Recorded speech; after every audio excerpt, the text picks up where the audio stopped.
I add somebody? Hey, Lucy. Oh. View. Hey, everybody. I'm just trying to work out how to ask Will to join. Ooh. Ooh, I love that. Oh, fantastic. That's what we need. Hi, everyone. Hey, Casey. Hello, hello, hello. Gribby? Yeah. Do you know how to add someone to a live? When they come in, it should say they should request that they join the chat. Where's Gribby? Oh, Gribby's here. Do you know what? He's gone. He wanted to go downstairs so he could mess around with me, basically. Saboteur, the saboteur. He's a saboteur. Will's just messaged me saying it's at the bottom. I can't see it. Magic. Oh my gosh, Magic, calm down. Where is it at the bottom? I can't see it. What's this little question mark? One sec. Questions. Is it that one? Go live with. There you go. Found you. Thanks, Gribbs. Just watch out for Gribby. I'm sure he's going to come up with some interesting questions. Hey! Hi, sorry. That's all right. How are you? I'm good. I had no idea how to do that. The whole thing is so complicated to me. I'm always like, is that odd? Oh, let me see if I can get this to stand up. There we go. Perfect. My phone is balanced on a crunchy nut cornflake box. So. Mine's on a picture frame of my grandparents tilted that way. So if it all goes, if I suddenly like disappear, I promise I will come back. How are you, my love? I'm good. How are you? I'm good. I'm good. I sort of feel like I'm getting cabin fever a little bit now. I'm not going to lie. Yeah. It is. I know we're not allowed to be negative, but it is slightly strange. I'm not going to lie, and it's okay to be negative. I keep saying, I just think, if you're feeling sad or down about it, it's okay to express that. It's difficult sometimes.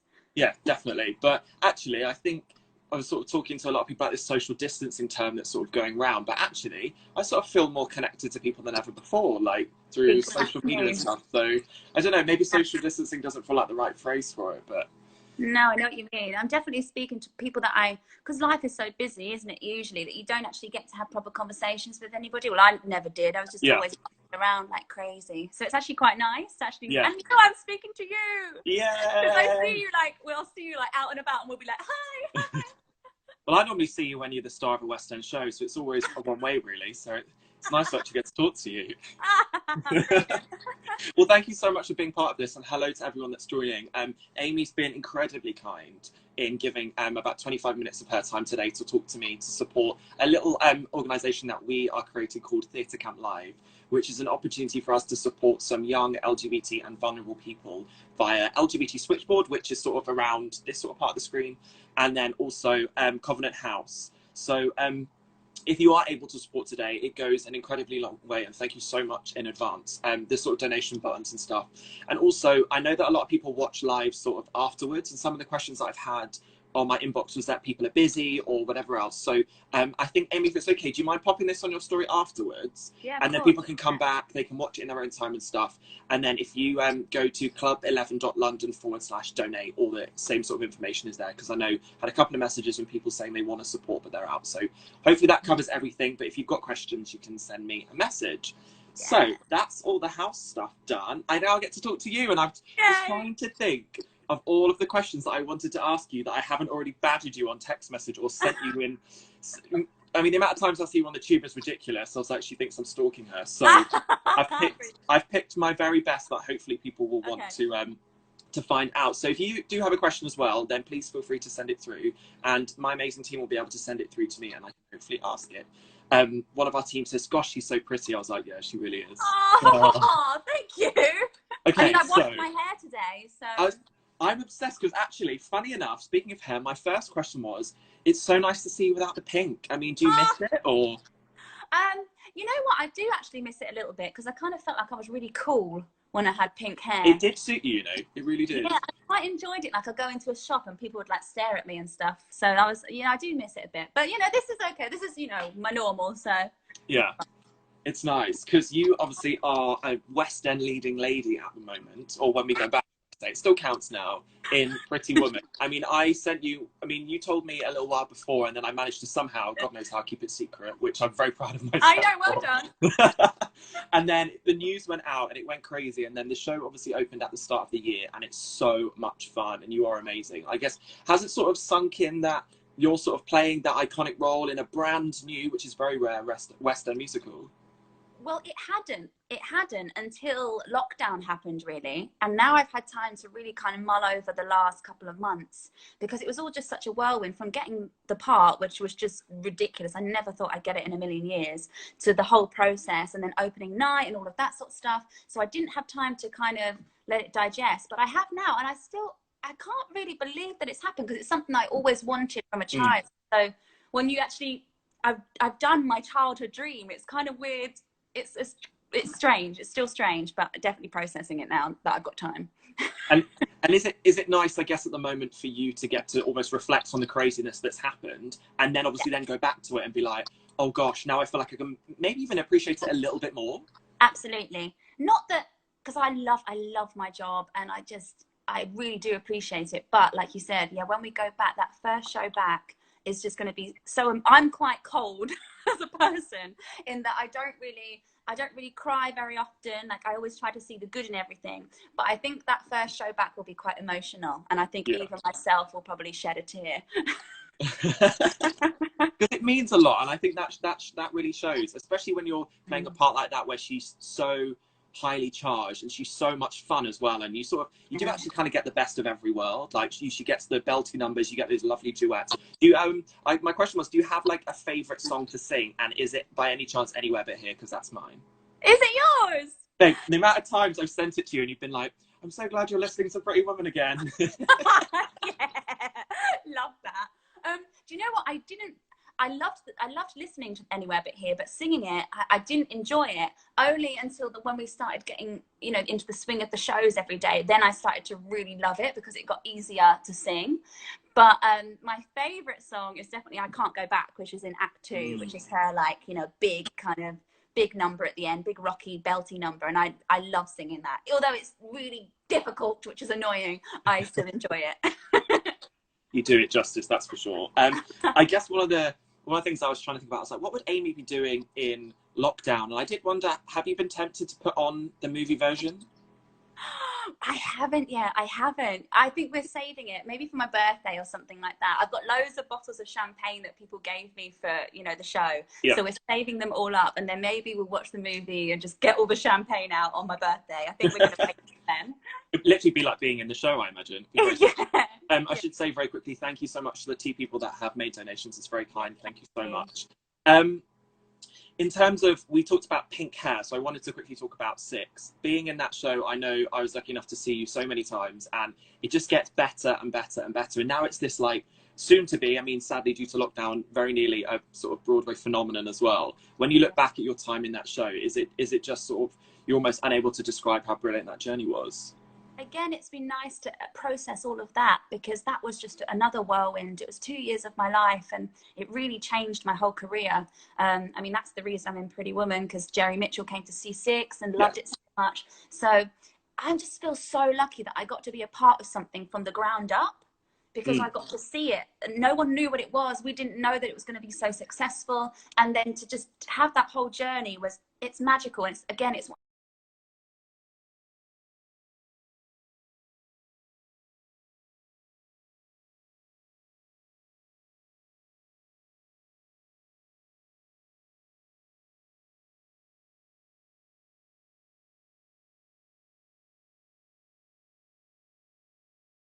I always wanted to, like, sort of create roles, and yeah.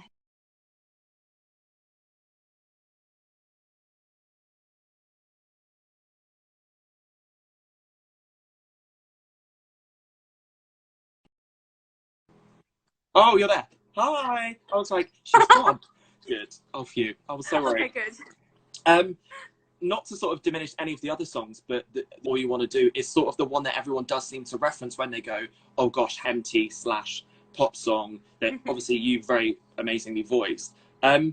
When you know that this had like however many millions of streams and stuff, and you think back to the fact that it's you that people get to sort of first come to the show, Is that strange? I guess, how does that make you feel? Yeah, that's weird. And it just, like you said, it's getting bigger and bigger. So it's one of those things, I feel like it'll be with me my whole life, especially the album, because the album has been so successful. Like every day I get hundreds and hundreds of messages from people who have listened to the album, and especially that song, because it's got such a, it's a dark message, but I hope that in it is some sort of light. You know, so I get a lot of messages from young girls, and it's kind of nice that I get to help, even though it's something that I'm not involved in anymore. I still get to help people with it, which is nice. Yeah, definitely. I guess of all the projects that you've done in the Heights, and also the ones we've mentioned and those before that, which project do you think sort of taught you the most about who Aimie is as a performer? Oh, definitely Six, I think. Just because of the subject matter of the song as well, it really kind of helped me through my own journey of, you know, life and what I've been through. And it was not only that, but also it was just a very difficult show to be a part of, it because it was so, the social media aspect of it was just a lot to deal with mentally, and the show was so physically demanding. So on all levels, I feel like it really prepared me to go into this next phase of my life, a Pretty Woman. And now I'm just so unfazed by all things. I just kind of drifted through Pretty Woman in this kind of like weird euphoric state, because I was just so used to it. So I'm very grateful to Six for teaching me loads of lessons. Yeah, definitely. How was it being in the Heights? Because that's the most unique show, and it's also the most brilliant show. I think it's sort of the first time that we really got a show like that to the West End, where it sort of redefined what theatre is, because it was such an immersive piece as well as sort of the big spectacle. Yeah, well, I've just been so lucky, because I saw In the Heights when it first came here, and I remember thinking, God, I would love to play Daniela. But at the time, it wasn't really a part that I'd ever get cast in. I was always cast as the kind of young, ingenue kind of character, love interest characters. And then out of the blue, I just got a call from Paul Taylor Mills being like, do you want to come and play Daniela? And I was like, yes, like, how has this happened? But yeah, it was amazing to be a part of. Again, it was such a cult show. Like, the fans were so wonderful on it. And it was the first time I'd experienced that in musical theatre, like that kind of hype around a show. So again, it taught me a lot. It really did. How is it for you getting to play a role like Daniela, where you get to, I guess, push what you do as an actress? Do you sort of, I guess, like that challenge? Or are you a little bit like me, that you sort of get a little bit daunted by stuff, but it, I guess, drives you forward? Yeah, I was daunted when I got it, because you always have that thing in your head where you're like, but can I do it? Yeah. I mean, Paul obviously thought I could do it, but, you know, you always have that thing inside of you, that voice. But like, yeah, you push through that, and that's where the beauty of what we do comes in, because you push through it and you don't realize how much potential that you have. You can go above and beyond if you just push through that kind of fear barrier. Yeah. So, yeah. How much, I guess, has that attitude pushed you on? Perhaps not even just on stage, but in your personal life. How much does that sort of push you forward? Oh, yeah. I mean, now, when I was younger, when I was a kid, I was really, really shy, painfully shy. Okay. And I wouldn't really talk to anybody. And then I went to amateur dramatics, and I kind of came out my shell a bit.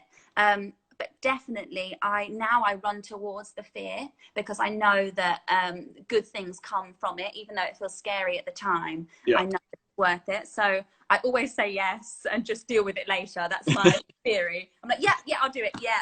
And then I'm like, oh my God, what have I done? I mean, to be fair, I imagine you feel like that about Pretty Woman, because that part is so iconic, but actually it's probably one of the best decisions you ever made. Oh my gosh, absolutely. Well, when I knew it was coming, I thought, oh, I think I could do that. Like, I think I could. And I'm so glad I got to audition, and I can. When I was sort of telling people that we were going to be interviewing you today, I mentioned that we got lots of people sending messages. One thing that people wanted to know, and sort of ask you, was just about sort of inspiring other people. So I guess my sort of question is, that's a big responsibility for one person to take on. And I know, obviously, through knowing you personally and through your social media, that you do try and respond to people, to give them advice, either directly or indirectly. I guess, how much do you like the fact that people sort of come to you for advice? And do you sometimes find it perhaps a little overwhelming? I mean, sometimes it can be, but I always, when I was younger, I won't say the name, but there was a musical theatre actress who was a big idol of mine. Okay. And I remember I spent so much time, I wrote her this big letter saying how much she'd inspired me, and she never replied. And I remember thinking, Oh, like obviously I know now she probably got 1,000 messages, you know, all that sort of stuff. But I remember that feeling. So now I try to respond to, you know, it is difficult, but as many people as I can. Yeah. Because I know how much, even if it's something small, how much it means to people. And it really, it would have helped me, I think. So I try to do. Definitely. You do amazing work. Very quickly, thank you so much to all the people that have donated. I can see the total at the bottom shooting up. So thank you so much. I wanted to talk to you about the, because this is obviously for LGBT Switchboard, just about the representation of queer people on stage. We seem to have sort of reached this sort of level now almost, where we're starting to see people like you and me represented more often and more regular, and it sort of feels like we're finally reaching a point where they're true and authentic stories. I guess, how does that sort of make you feel, knowing that there are sort of people are listening to the ways in which we speak out? And I guess sort of, is it nice that that's happening? Oh gosh, absolutely. I think we need more of it. I think we are at a good place. Like you said, we've come so far, but I think there's so much more, like for the general public who don't really know much about it. If you can see it in theatre and on TV more, I think if people understand it more, it'll be more accepted. So it's great where we are, I agree, but we can always push it a little bit more. 100%, 100%. Do people come to you for advice, perhaps just about their own identity, or perhaps how they're sort of struggling, or maybe even just for advice? Yeah, they do. And to be honest, I have to be honest, I do find it, sometimes I find it quite hard, because my my personal journey is I have such a supportive family. I have such a supportive network of friends. And for me, I never had to like I didn't have to come out per se. I didn't have to do anything like that. It just, no one asked, we never spoke about it. It was just, that was it. So when people ask me, how do I come out to my parents? I do find it difficult. I don't know what to say, but all I ever say is you just got to be as honest and as open as you can be, and just hope that they understand. And that's kind of all that I can give, because I haven't had any adversity. I haven't had any hardship in that area. I've been everyone's just been open, and like it was easy for me. So but that doesn't mean to say don't come to me for advice. I'm always there to give what I can give. How many photographs do you reckon in your time as a professional working actress do you think you've taken at stage door? Oh my God. To the nearest 1,000, let's say that. Oh yeah, it must be. And they're always awful. Because you're always sweaty, like you've got half an eyelash falling off, you know, your lipstick smudged across your face. So they're never the most pleasant photos, and there are thousands of them, but you know, it's all good, I don't mind. I mean, very quickly, funny story that I think it was the last time, unfortunately, that I saw you in Six when I brought my friends. And we had that whole conversation, and you sort of came and said hello, and then I left, and then you obviously continued with the people at stage door, and then we met up, do you remember, on the tube, and you suddenly, the dog had appeared. And you went, oh yeah, the dog was in the bag, and I never spotted the dog. I was like, nah, she's having me on. Oh my God, Wolfie is a magician. She's stuck in so many places. I won't say because I'll get told off, but I just used to sneak her in everywhere because she's so quiet. Well, you know, she's just an angel. Has she ever managed to make it on stage? I feel like we need to see that moment. She made it on stage. Funnily enough, you said that. You know, I did an Other Palace show, Sunday Sessions. And Genesis brought her on stage then, and we got told off a bit for doing it. But that's being live streamed, so if you wanna download that, you can see Wolfie on stage. Literally in the starring moment. If Mum's having a moment, if Mum's having a moment, you're having a moment as well. So that's fair enough. Thank you so much to everyone who sent questions through. I'm just gonna have a quick look at those now. So, this is actually quite a good question. Who is your favourite Six queen? And I suppose let's not say Kay Howard, just to make it interesting. I think it would have to be Anne Boleyn. Why is that? I just think she's hilarious, especially the way Millie O'Connell portrayed her. I just think it was so funny and so iconic, and she's got some of the best lines in the show. Yeah, I just think she's really well written. Toby and Lucy did a great job with Anne. Yeah, definitely. What is your dream role in the West End that you haven't played? Good question. Do you know, I don't have one, only because I always wanted to play Elphaba, don't get me wrong. When I was younger, I wanted to be Elphaba, but now I think, God, I couldn't sing that 8 shows a week. You could. Oh my God, no way. So I don't know. I think it's not been created yet. I'd love to do something else new. So I can really kind of put my stamp on it. That's what I'd love to do. That'd be amazing. Who would you? Oh, here's a good one. Who would you want to play you in a musical about your life? Oh my gosh, that's hard. A musical. Oh, I don't know. Oh, I can't think about that one. So who do I really like, musical theatre wise? Oh, do you know who I really like? Although she's a bit older than me, is Victoria Hamilton Barrett. I think she's such a great actress. Yeah, definitely. So she can play everything. Maybe someone like her. Yeah, I don't know. What sort of show? What sort of show do you think it would be? Would you want it to be like a jukebox musical, or would you want it like a and you could make it like a rock concert? A rock concert would be cool. I do like rock music. Yeah, definitely. That would be pretty cool. Tell me, before that, matinee or evening show, which do you prefer? Ooh. I like with Pretty Woman. I like a matinee because the people that we have in are hilarious. Because obviously they've been like bussed in from across the country, and they're really up for it on a matinee. Yeah. But any other show, it would probably be like a Saturday night or a Friday night, something like that. They talk about Saturday night on Broadway. I think it's sort of like become a thing. I presume it's the same in the West End. There's no feeling like it. Oh yeah, I mean Six was crazy on a Saturday night. Six is just mental. That's definitely the night where the audiences are just really up for it. Yeah. God, that all of the shows that you're in, to be fair, for like Pretty Woman, they were screaming like crazy on that. I know. Night. I was like, Amy's singing, shut up. Like we didn't realize, we didn't know. Like again, we didn't know what to expect. But yeah, they were the audiences were amazing. Yeah, so good. I mean, it's an amazing show, so it deserves it. Let's ask this question. Biggest onstage mishap? Oh, I've had so many. One of them, I fell over a vocal monitor and I passed out, and my legs were just hanging out of the wing. So all you could see was just feet, like that witch in The Wizard of Oz. Oh, yeah. So that, or in Six, I completely dried on stage and no one helped me. They just all looked at me with like the fear of God, and the time just like stood still. It felt like I was standing there for a good half an hour and I had no idea what I was doing. So that was quite embarrassing. I've done loads of things. I'm awful. Do you always feel like a 10 amongst the threes? Of course. Duh. I love these questions. I think about 6.5 I'd go for, maybe a 7. Oh yeah, plus VAT. Come on. Nicole asked a very nice question. She said, has there ever been a point in your career where you've almost given up, and what was it that made you continue? Oh, so many times. I've almost given up. Oh, loads. After In the Heights, I was going to give up. I was having a really bad time. I wasn't getting any auditions. I didn't have an agent. So I was really down about everything. And I thought, oh, what's the point? You know, if I can't even get an agent, how am I going to get an audition?